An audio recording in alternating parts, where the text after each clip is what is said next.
Welcome friends.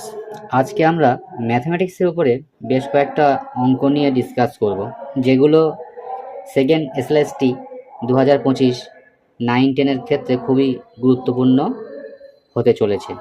তাছাড়াও অন্যান্য বিভিন্ন রকম পরীক্ষা, কম্পিটিটিভ বা আদার্স যে কোনো পরীক্ষার ক্ষেত্রে এই অঙ্কগুলো খুবই কাজে আসতে পারে।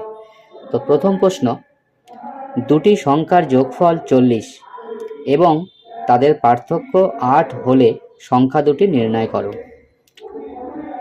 ধরি সংখ্যা দুটি এক্স এবং ওয়াই। তাহলে প্রশ্নের শর্তানুযায়ী x plus y equal to 40 এবং x minus y equal to 8। এই দুটো সমীকরণকে সমাধান করলে আমরা এক্সের মান পাবো 24 এবং ওয়াইয়ের মান পাচ্ছি 16, অর্থাৎ সংখ্যা দুটি হলো 24 ও 16।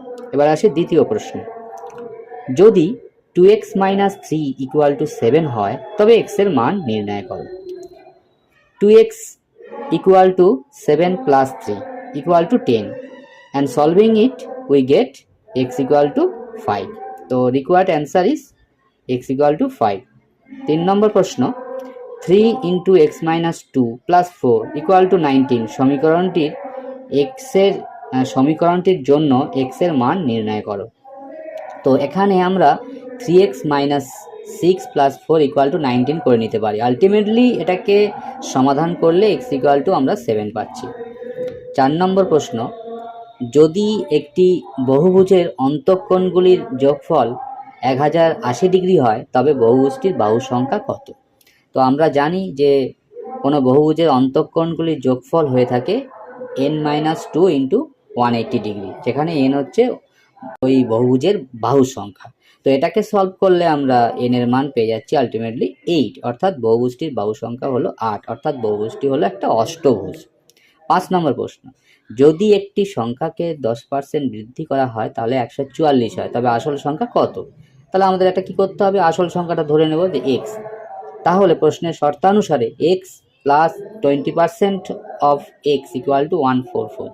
তো solving it we get x equal to 120, অর্থাৎ আসল সংখ্যা হলো 120। 6 নম্বর প্রশ্ন, যদি x by 3 plus x by 4 equal to 14 হয় তবে x এর মান কত? তো x by 3 plus x by 4 equal to 14, এটা ক্যালকুলেটিং করলে আলটিমেটলি আমরা যেটা পাচ্ছি যে 7x equal to 168, সেখান থেকে আমরা সলভ করলে x equal to 24 পাচ্ছি, অর্থাৎ অ্যান্সার হচ্ছে 24।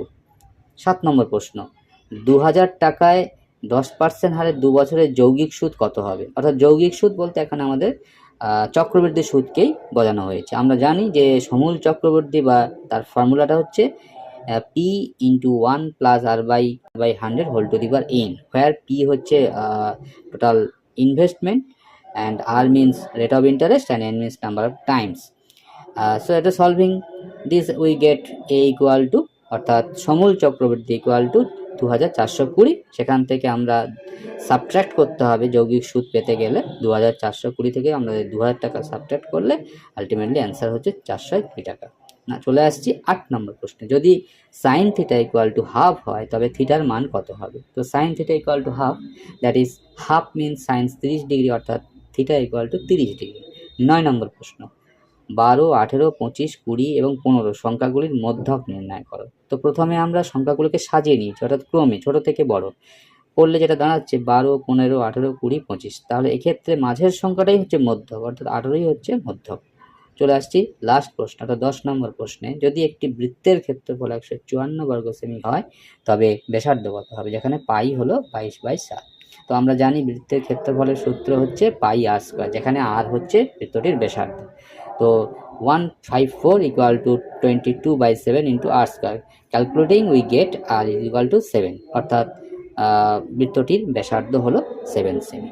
তো সো ফ্রেন্ডস, এই প্রশ্নগুলো ভালোভাবে আপনারা প্র্যাকটিস করুন। এই ধরনের কোনো কোশ্চেন এসএলএসটি 2025 ম্যাথের সাবজেক্টে অবশ্যই আসতে চলেছে। তো have a nice day, thank you.